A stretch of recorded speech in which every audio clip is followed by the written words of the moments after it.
Hello বন্ধুরা, সবাই কেমন আছো? চলো আজকে তোমাদের সাথে যে রেসিপিটা শেয়ার করতে চলেছি সেটা হচ্ছে মটনের লাল ঝোল। আমি আগেও একবার একটা মাটনের রেসিপি শেয়ার করেছিলাম, তো এটা আমি বানিয়েছি তোমাদের সাথে শেয়ার করলাম। যত যাই রান্না হোক, ইলিশ মাছ হোক, যে মাছই হোক বা যে যাই হোক না কেন, মাটনের কাছে কি কেউ রেষারেষিতে জিততে পারে বলো? মাটন তো মাটনই হয়। আমার সেটা মনে হয়, কারণ আমার মাটন খুবই ফেভারিট, সব থেকে বেস্ট লাগে খেতে, খুবই ভালো লাগে খেতে। তো যাই হোক, চলো দেখো মাটনের লাল ঝোলটা কিরম হয়েছে। লাল লাল মাটনের সবজি টবজি দিয়ে বেশ ঝোল করেছি। তো চলো তোমাদের সাথে রেসিপিটা শেয়ার করি। ফার্স্টে মাটনগুলোকে আমি একটুখানি জাস্ট হালকা গরম জলে ধুয়ে নিয়েছিলাম। নিয়ে এটা নুন, হলুদ, টক দই সব কিছু মাখিয়ে রেখে দিয়েছি। এটা মোটামুটি ওই আধা ঘন্টা আমি রেখে দিয়েছিলাম, বা 15-20 মিনিট রাখলেও হবে। আচ্ছা, কড়াইটা গরম করে তেল দিয়ে দিলাম, তার মধ্যে জিরে ফোড়ন দিলাম আর দুটো তেজপাতা দিয়ে দিলাম। এটা একটু হালকা ভেজে নিতে হবে। দেওয়ার পরে এই পেঁয়াজ কুচি কেটে রেখেছিলাম, এগুলো দিয়ে দিলাম। দিয়ে নাড়াচাড়া করতে হবে, দিয়ে একটু ভাজা ভাজা করতে হবে ভালো করে। পেঁয়াজগুলোকে ভালো করে অবশ্যই ভাজতে হবে, না হলে পেঁয়াজগুলো না ভাজলে না সেই টেস্টটা আসবে না। তো পেঁয়াজগুলোকে ভালো করে ভাজার পরে আদা রসুনের পেস্টটা দিতে হবে। দেখো, এটা ভাজা ভাজা করে নিয়েছি। একটু নুন দিয়ে দিলাম, একটু হলুদও দিয়ে দিয়েছিলাম পরিমাণ মতো, আর আদা রসুনটা দিয়ে দিলাম।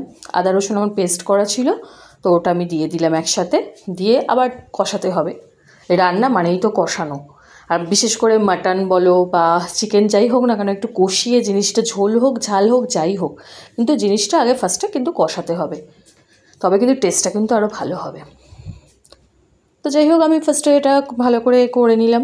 নাড়াচাড়া করে নেওয়ার পরে কষিয়ে তারপরে আমি মাটনটাকে দিয়ে দিলাম। মাটনটাকে দিয়েও ভালো করে নাড়াচাড়া করতে হবে কিছুক্ষণ।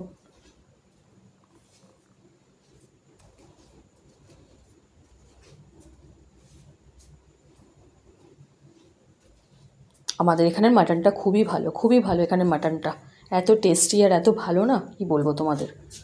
আচ্ছা, এর মধ্যে আমি দিয়ে দিলাম তোমার গুঁড়ো লঙ্কা দিয়ে দিলাম। এটা হচ্ছে কাশ্মীরি গুঁড়ো লঙ্কা। আমি লঙ্কা দেবো তো ওই আমি কাঁচা লঙ্কা ছিঁড়ে ছিঁড়ে দেবো। তো এটা কাশ্মীরে জাস্ট একটা কালারের জন্য কাশ্মীরি গুঁড়ো লঙ্কাটা দিই।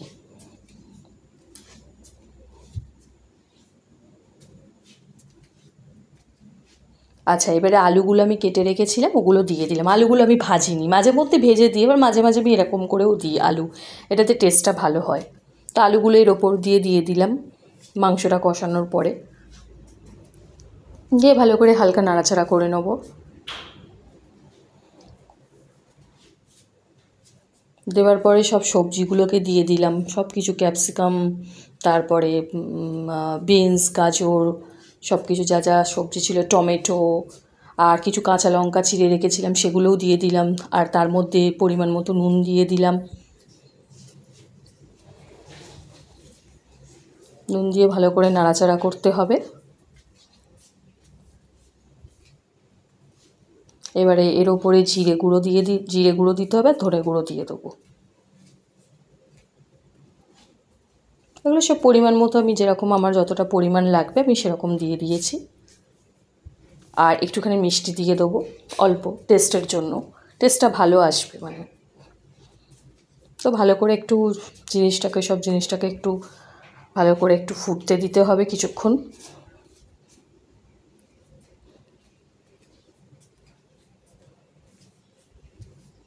দিয়ে এবার আমি সব কিছু প্রেশার কুকারে দিয়ে দেবো।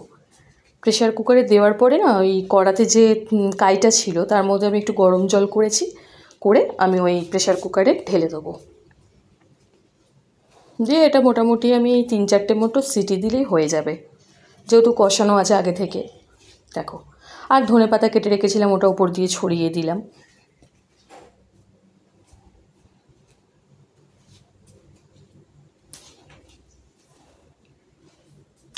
আর একটু ব্ল্যাক পেপার দিয়ে দিলাম ওপর থেকে হালকা ছড়িয়ে। দিয়ে এটা মোটামুটি 3-4টে সিটি দিলেই হবে। দেখো, 3-4টে সিটি দেওয়ার পরে আমি খুলেছি, দেখো কি সুন্দর দেখতে হয়েছে আর কি ভালো হয়েছে।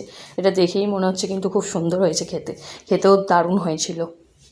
ভাত দিয়ে বলো বা রুটি দিয়ে, যা দিয়েই বলো, মাটন তো অলওয়েজ আমার ফেভারিট, আর খেতেও দারুণ লাগে। আর ওপর দিয়ে লাস্টে গরম মশলা ছড়িয়ে দিলাম, আর একটু বাটার বা ঘি দিয়ে দিলে হবে। লাস্টে আমি একটু ঘি দিয়েছি, দিয়ে বাস আমার মাটন কমপ্লিট। বলো এবারে রেসিপিটা কেরম হয়েছে। আর আরও ভালো ভালো রেসিপি নিয়ে তোমাদের কাছে আসবো। তোমরা সবাই ভালো থেকো, সুস্থ থেকো, সবাই সাবধানে থেকো। বাই।